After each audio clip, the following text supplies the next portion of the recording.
గౌరవ వందన స్వీకారం జరుగుతుంది. గౌరవనీయులు మాన్యులు ప్రభుత్వ విప్ వేములవాడ శాసనసభ్యులు శ్రీ ఆది శ్రీనివాస్ గారికి స్వాతంత్ర దినోత్సవ సందర్భంగా గౌరవ వందన స్వీకారం జరుగుతోంది. Parade commander K Ramesh, reserve inspector గారు, platoon commander right side K Shravan గారు, ఆర్ఎస్ఐ.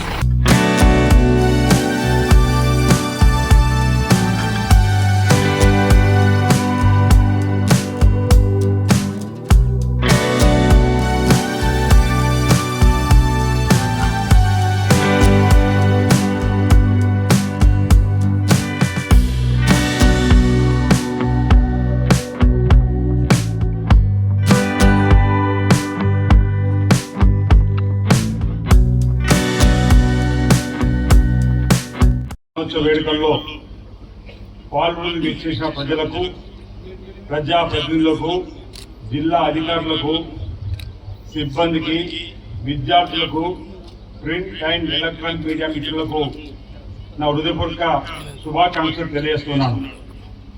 దేశానికి స్వాతంత్రం వచ్చి నేటితో 78 పూర్తి చేసుకొని 79 వసంతులోకి అడుగు పెడుతున్న సందర్భంగా స్వాతంత్ర దినోత్సవ శుభాభివందనాలు. దేశ స్వాతంత్ర సంగ్రామ పోరాటంలో అసులు బాసిన అమర వీరులందరికీ ఘనంగా నివాళులు అర్పిస్తున్నాను. గాంధీజీ సారథ్యంలో సాగిన భారత స్వాతంత్ర పోరాటం ప్రపంచానికి ఆదర్శంగా నిలిచింది. అహింసే అస్త్రంగా మా సంగ్రామాన్ని గెలిచి ప్రపంచానికి సరికొత్త పోరాట పంథాను పరిచయం చేసింది.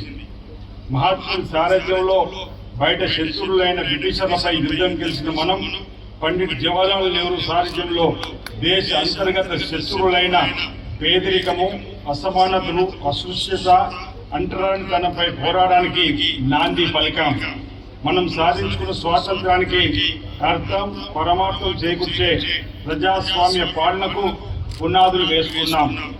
ప్రజా ప్రయోజనాల ధ్యేయంగా పారదర్శకత, జవాబుదారీతనంతో రాష్ట్రంలో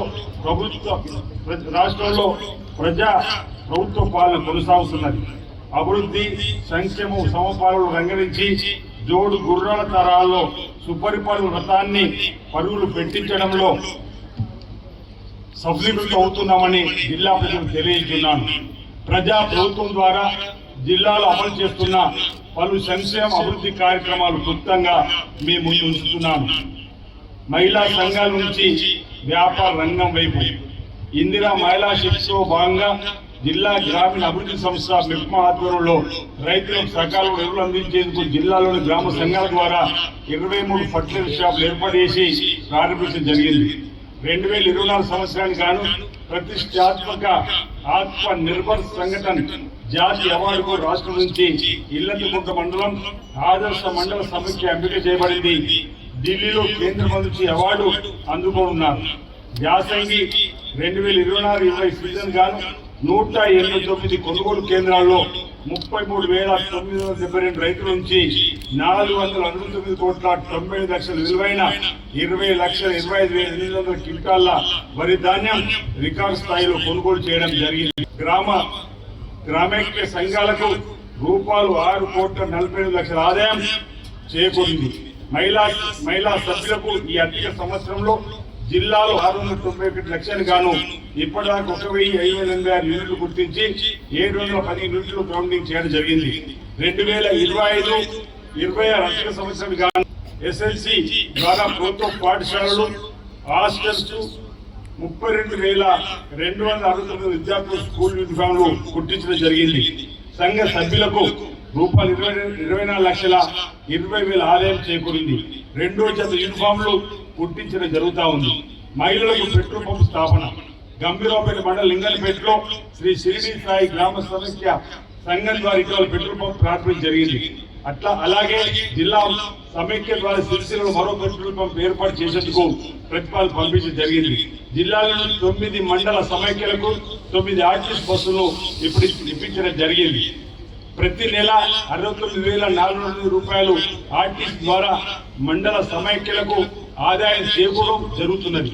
గ్రామ మహిళా సంఘాలకు 8 ఎకరాల భూమి గుర్తించి రూపాయలు 7,20,00,000తో సోలార్ పవర్ ప్లాంట్ ఏర్పాటు చేసేందుకు ప్రతిపాదనలు పంపించడం జరిగింది. చేయుత పింఛన్లు జిల్లాలో 1,17,549 మందికి పెన్షన్దారులకు ప్రతి నెల రూపాయలు 25,8,00,000 పంపిణీ చేయడం జరుగుతూ ఉంది. వన మహోత్సవం కింద 6,77,000 గాను 5 లక్షలు కాగా 90 ఎకరాల్లో నాటం జరిగింది. మెప్పా పరిధిలో 2025-26లో 240 సహాయక సంఘాలకు రూపాయలు 34,49,00,000 విలువైన బ్యాంకు లింకేజ్ రుణాలు, 782 సభ్యులకు శ్రీనిధి రుణాల్లో 7.55 కోట్లు అందించడం జరిగింది. జిల్లా మొత్తంలో రూపాయలు 4,42,00,000తో 283 వ్యక్తిగత యూనిట్లు, బేకరీలు, కిరాణా దుకాణాలు, బ్యూటీ పార్లర్లు, ఎరువులు విత్తనాల యూనిట్లు, రూపాయలు 30,00,000 5 యూనిట్లకు ఫుడ్ క్యాంటీన్లు, క్యాటరింగ్, ఫుడ్ ప్రాసెసింగ్ యూనిట్లు ఏర్పాటు చేయడం జరిగింది. ఇందిరా మిల్లు లబ్ధిదారుల ఖాతాల్లో ఇప్పటి వరకు 27 కోట్లు జమ చేయడం జరిగింది. సొంత ఇల్లు ఉండాలనేది ప్రతి సామాన్యుడికి జీవిత కళ. ప్రజలకు ఇచ్చిన మాట ప్రకారం ఇందిరా ఇళ్ల పథకాన్ని ప్రజా ప్రభుత్వం అమలు చేసేందుకు కార్యాచరణ సిద్ధం చేసింది. పేదల సొంతింటి కళ సాకారానికి అనుమతించి నిధులు మంజూరు చేస్తూ ప్రోత్సహిస్తున్నది. అర్హులైన పేదలందరికీ ఇంటి నిర్మాణ నిమిత్తం లబ్ధిదారులకు రూపాయలు 5 లక్షల ఆర్థిక సాయాన్ని అందిస్తున్నాం. జిల్లాలో 12,623 ఇతర ఇండ్లు మంజూరు కాగా 7,922 సిరిసిల్ల నియోజకవర్గాలకు, విట్మానేర్ ముంపు గ్రామాల ప్రజలకు 4,696 ఇతర ఇండ్లు రాష్ట్ర ప్రభుత్వంగా మంజూరు చేసింది.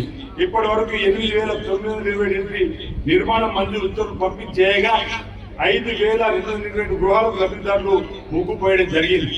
వివిధ దశలో ఉన్న ఇందిరమ్మ ఇండ్ల లబ్ధిదారులకు బ్యాంక్ ఖాతాల్లో రాష్ట్ర ప్రభుత్వం 27 కోట్ల పైగా నేరుగా జమ చేసింది. జిల్లాలోని 11 మండలాల్లో మోడల్ ఇందిరమ్మ గృహాలు ఒక్కొక్కటికి 5 లక్షల రూపాయలతో పూర్తి చేయడం జరిగింది. ఉమ్మడి కర్ణాటక జిల్లాలోనే రాజన్న సిరిసిల్ల జిల్లాలో మొట్టమొదటి ఇందిరమ్మ ఇల్లు గృహప్రవేశం కోనరాపేట మండలం కొల్లూరు పరిధిలోని గొల్లపల్లిలో ఇటీవల ప్రారంభించడం జరిగింది. వేములవాడ టెంపుల్ డెవలప్మెంట్ అథారిటీ ద్వారా రాజన్న భక్తులకు వేగంగా సులువుగా దర్శనము వసతి కల్పించేందుకు భారీగా నిధులు మంజూరు చేసి శృంగేరి పీఠాధిపతుల, వాస్తు ఇతర పండితుల, వేములవాడ వాసుల ప్రముఖుల సూచనలు సలహాల మేరకు వేములవాడ ఆలయ విస్తరణ పనులకు కార్యాచరణ సిద్ధం అవుతున్నది. వేములవాడ రాజన్న ఆలయాభివృద్ధి విస్తరణ పనులకు 213 కోట్ల నిధులను రాష్ట్ర ప్రభుత్వం మంజూరు చేసి ఆలయ అభివృద్ధికి గౌరవ సీఎం ఇతర మంత్రులు భూమి పూజ చేయగా విస్తరణ పనులకు శ్రీకారం చుట్టడం జరిగింది. దీనిలో భాగంగా రూపాయలు 35,20,00,000 అంచనాలతో అన్నదాన సత్రం నిర్మాణ పనులు ప్రారంభ దశలు ఉన్నాయి. శ్రీ బద్దిపోచం ఆలయ విస్తరణ పనులు రూపాయలు 10 కోట్ల నిధులతో శరవేగంగా కొనసాగుతున్నాయి. రూపాయలు 12 కోట్ల నిధులతో గుడి చెరువులో చేపట్టిన పనులు తుది దశకు చేరుకోవడం జరిగింది. శ్రీ రాజరాజేశ్వర స్వామి ఆలయానికి క్రమంగా ఆదాయం సమకూరేందుకు షాపింగ్ కాంప్లెక్స్ నిర్వహించేందుకు రూపాయలు 25 కోట్లు రాష్ట్ర ప్రభుత్వం విడుదల చేసింది. రాజన్న ప్రధాన ఆలయంలో స్వామివారికి నిత్యపూజ యథావిధిగా కొనసాగుతాయి. శ్రీ భీమేశ్వర ఆలయంలో 3,40,00,000తో కళ్యాణ మండపం, హోమ, వ్రత మండపం, షెడ్ నిర్మాణం, క్యూ లైన్లు, సీసీ ఫ్లోరింగ్ పనులు చేపట్టడం జరుగుతున్నది. గోశాలలో కోడలు సంరక్షణకు సకల వసతులతో గోశాలను ఆధునీకరించి జరుగుతున్నది.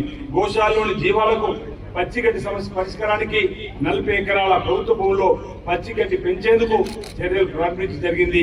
జీవాలకు నిత్యం పచ్చిగడ్డి అందుబాటులో ఉంటుంది. నెరవేరున్న దశాబ్దాల రోడ్డు కళ. రాజన్న భక్తులు, వేములవాడ వాసులు దశాబ్దాల రహదారి విస్తరణ పనులు మొదలయ్యాయి. తిప్పాపూర్ బస్టాండ్ నుంచి శ్రీ రాజరాజస్వామి ఆలయం దాకా ప్రధాన రహదారి విస్తరణకు రాష్ట్ర ప్రభుత్వం 47 కోట్ల రూపాయలు మంజూరు చేసింది. రాష్ట్ర ప్రభుత్వం ప్రత్యేక చొరవతో జిల్లా కలెక్టర్ గారి ఆధ్వర్యంలో 80 ఫీట్ల మేర రోడ్డు నిర్మించేందుకు విస్తరణ పనులు ఇటీవల ప్రారంభించడం జరిగింది. వేరుల పట్టణ వాసులతో పాటుగా వివిధ ప్రదేశాల నుంచి వచ్చే భక్తులకు ట్రాఫిక్ తిప్పలు తప్పనున్నాయి. మూలవారి బ్రిడ్జి నిర్మాణ పనులను త్వరలోనే మొదలుపెట్టడం జరుగుతూ ఉంది. సిరిసిల్ల వస్త్ర పరిశ్రమకు ఇందిరా మహిళా శక్తి చీరలు. సిరిసిల్లలో నేతలకు చేతుల పనితో భరోసా కల్పించేందుకు రాష్ట్ర ప్రభుత్వం అన్ని చర్యలు తీసుకుంటూ ముందుకు వెళ్తా ఉంది. ఇందులో భాగంగా రాష్ట్రంలోని 64,70,000 మంది పై ఉన్న ఎస్హెచ్జి సభ్యులకు ఏడాదికి 2 ఏకరూప చీరల కోసం 4,30,00,000 లీటర్ల వస్త్ర ఉత్పత్తి ఆర్డర్, సిరిసిల్ల మగ్గాలకు కేటాయించడం జరిగింది. దీని ద్వారా జిల్లాలోని మరమగ్గాల ఆసాములు, కార్మికులు, అనుబంధ కార్మికులు 8 నుంచి 10 వరకు ఉపాధి దొరుకుతుంది. సమగ్ర శిక్ష వివిధ శాఖలకు 2025-26 సంవత్సరమైన స్కూల్ యూనిఫామ్ వస్త్రం ఆర్డర్ను మరమగ్గాల మ్యాక్స్ రంగాలకు 1,12,00,000 మీటర్ల కేటాయించడం జరిగింది. టెక్స్టైల్ పార్క్ లోని ర్యాపిడ్ మరమగ్గాలకు 52 లక్షల మీటర్లు ఆర్డర్ ఇవ్వడం జరిగింది. నేతన్న పొదుపు పథకం కింద జిల్లాలోని 212 చేనేత అనుబంధ కార్మికులను నమోదు చేయడం జరిగింది. కార్మికుల వాటా కింద 1,50,000 ప్రభుత్వ వాటా కింద 3 లక్షలు ప్రతి నెల జమ చేయడం జరుగుతూ ఉన్నది. పథకాల కాల పరిమితి 24 నెలలు. నేతన్న బీమా కింద 18 నుంచి 59 ఏళ్ల మధ్య వయసు వారు సాధారణ ప్రమాదం స్మరిస్తే ₹5 లక్షల నామినీకి చెల్లించడం జరుగుతుంది. 51 మంది చేనేత కార్మికులకు బీమా చేయించడం జరిగింది. జిల్లాలోని 5,137 మంది మరమగ్గాల అనుబంధ కార్మికులకు బీమా చేయించడం జరిగింది. ఇప్పటిదాకా 77 మంది కార్మికులు మరణించగా వారి కుటుంబాలకు ₹5 లక్షల చొప్పున ₹3,80,00,000 నామినీలో వారికి బ్యాంక్ ఖాతాలో జమ చేయడం జరిగింది. నేతన్న భరోసా కింద జియో ట్యాగింగ్ అయిన మరమగ్గాల నుంచి నిర్ణీత వస్త్ర ఉత్పత్తి ప్రమాణం ఆధారంగా చేనేత కార్మికులకు ఏడాది గరిష్టంగా ₹18,000, అనుబంధ కార్మికులకు ₹6,000 వేతనం సాయం అందించడం జరుగుతూ ఉంది. జిల్లాలోని 212 మంది కార్మికులకు నమోదు చేయడం జరిగింది. జిల్లాలోని 6 చేనేత సహకార సంఘాల క్యాష్ పథకం కింద ప్రతి ఏడాది ₹40 లక్షలు మంజూరు చేయడం జరుగుతుంది. థ్రిఫ్ట్ పథకం కింద జిల్లాలోని 4,963 మంది మరమగ్గాల అనుబంధ కార్మికులకు నమోదు కావడం జరిగింది. ₹12,40,40,00,000 ప్రభుత్వ వాటా కింద విడుదల చేయడం జరిగింది. మరమగ్గాల ఆసాములు కార్మికులు లబ్ధి చేకూరేలా రాష్ట్ర ప్రభుత్వం వేములవాడలో ₹50 కోట్లతో కార్పొరేట్ ఫండ్స్ గౌరవ ముఖ్యమంత్రి గ్యారెంటీ రిపోర్ట్ కూడా ప్రారంభించడం జరిగింది. విజయవంతంగా నిర్వహించడం జరుగుతూ ఉంది. ప్రభుత్వ వస్త్ర ఉత్పత్తి ఆర్డర్లకు 90% రేటు ద్వారా గ్యారెంటీ అందించడం జరుగుతూ ఉంది. అభయస్తం 6 గ్యారెంటీలు. మహాలక్ష్మి గ్యారెంటీ పథకం కింద మహిళలకు ఆర్టీసీ బస్సులో ఉచిత ప్రయాణ సౌకర్యం అమలు చేస్తున్నాం. జిల్లాలో 2023 డిసెంబర్ నుంచి ఆగస్టు 2025 వరకు ₹111,37,00,000 విలువైన 2,93,93,00,000 జీరో టికెట్ల పైన మహిళలు ప్రయాణం చేశారు. మహిళలు ఉత్సాహవంతంగా తమ విధి నిర్వహణకు రాష్ట్రంలోని పుణ్యక్షేత్రాలు, పర్యాటక స్థలాలకు, బంధువుల ఇళ్లకు, స్నేహితుల ఇళ్లకు ప్రయాణం చేస్తున్నారు. ప్రయాణికుల వృద్ధికి అనుగుణంగా సేవలు అందించేందుకు సిరిసిల్ల వేములవాడ ఆర్టీసీ డిపోలకు నూతనంగా 4 డిలక్స్, 1 ఎక్స్ప్రెస్, 6 పల్లెవేలు బస్సులు కేటాయించడం జరిగింది. ఈ ప్రాంత ప్రజల కోరిక మేరకు ప్రజల సౌకర్యార్థం రాష్ట్ర ప్రభుత్వ చొరవతో వేములవాడ నుంచి ముంబైకి సూపర్ లగ్జరీ ఏసీ బస్సులు రవాణా శాఖ మార్చులు పొన్నం ప్రభాకర్ గారితో వేములవాడ ప్రారంభించడం జరిగింది. ఈ బస్సు ప్రతిరోజు వేములవాడ నుంచి ప్రయాణికులు సేవలు అందిస్తుంది. ₹500కే గ్యాస్ సిలిండర్ సరఫరా పథకాన్ని ప్రారంభించింది. జిల్లాలో ఇప్పటి వరకు 1,03,278 కుటుంబాల బ్యాంక్ ఖాతాలు ₹11,56,00,000 సబ్సిడీ చొప్పున జమ చేశాం. గృహజ్యోతి పథకం మార్చి 2024 నుంచి ఆగస్టు 25 వరకు మొత్తం 16,51,000 జీరో కరెంట్ బిల్లు జారీ చేసి ₹63,30,00,000 లబ్ధి చేకూర్చాం. జిల్లాలో లో వోల్టేజ్ నివారించేందుకు ఈ ఏప్రిల్ నుంచి 53 నియంత్రణలు ఏర్పాటు చేశాం. ఈ ఏప్రిల్ నుండి 301 విద్యుత్ కనెక్షన్ ఇవ్వడం జరిగింది. జిల్లాలోని గాలిపల్లి, రామనపల్లి, మద్దిమల్ల, కలెక్టరేట్ బైపాస్, మానవాడ, సిరిసిల్ల, సుభాష్ నగర్, చెన్నూత్ మండలం, నర్సింగాపూర్, లింగంపేట, ఎల్గల్, కోనరావుపేట మండలం, మరిపట్ల, వేముల రూరల్ మండలంలో నూకలమర్రి, వేముల 33/11 విద్యుత్ ఉప కేంద్రాలు మంజూరై వివిధ దశల్లో పనులు జరుగుతూ ఉన్నాయి. నూతన రేషన్ కార్డుల జారీ. జిల్లాలో కొత్తగా 14,075 రేషన్ కార్డులు పంపిణీ చేయడం జరిగింది. 30,378 కుటుంబ సభ్యుల పేర్లు ఇప్పటికే ఉన్న రేషన్ కార్డులో చేర్చడం జరిగింది. రేషన్ కార్డు పంపిణీ చేయడం నిరంతరం జరుగుతూ ఉంది. జిల్లాలో ఆహార భద్రత పథకం కింద 1,77,850 కుటుంబాలకు 5,35,920 మందికి సన్న బియ్యం పంపిణీ చేయడం జరుగుతుంది. భూ సమస్యల పరిష్కార వేదిక. భూభారత చట్టం, ధరణి చట్టంతో ప్రజలు, రైతులు పడుతున్న ఇబ్బందులు దూరం చేసేందుకు రాష్ట్ర ప్రభుత్వం భూభారత చట్టాన్ని రూపొందించింది. అన్ని రకాల భూ సమస్యల పరిష్కారానికి ఒక వేదికగా మారున్నది. భూ సమస్యల పరిష్కారంలో రాష్ట్రంలోనే జిల్లా మొదటి స్థానం ఉన్నది.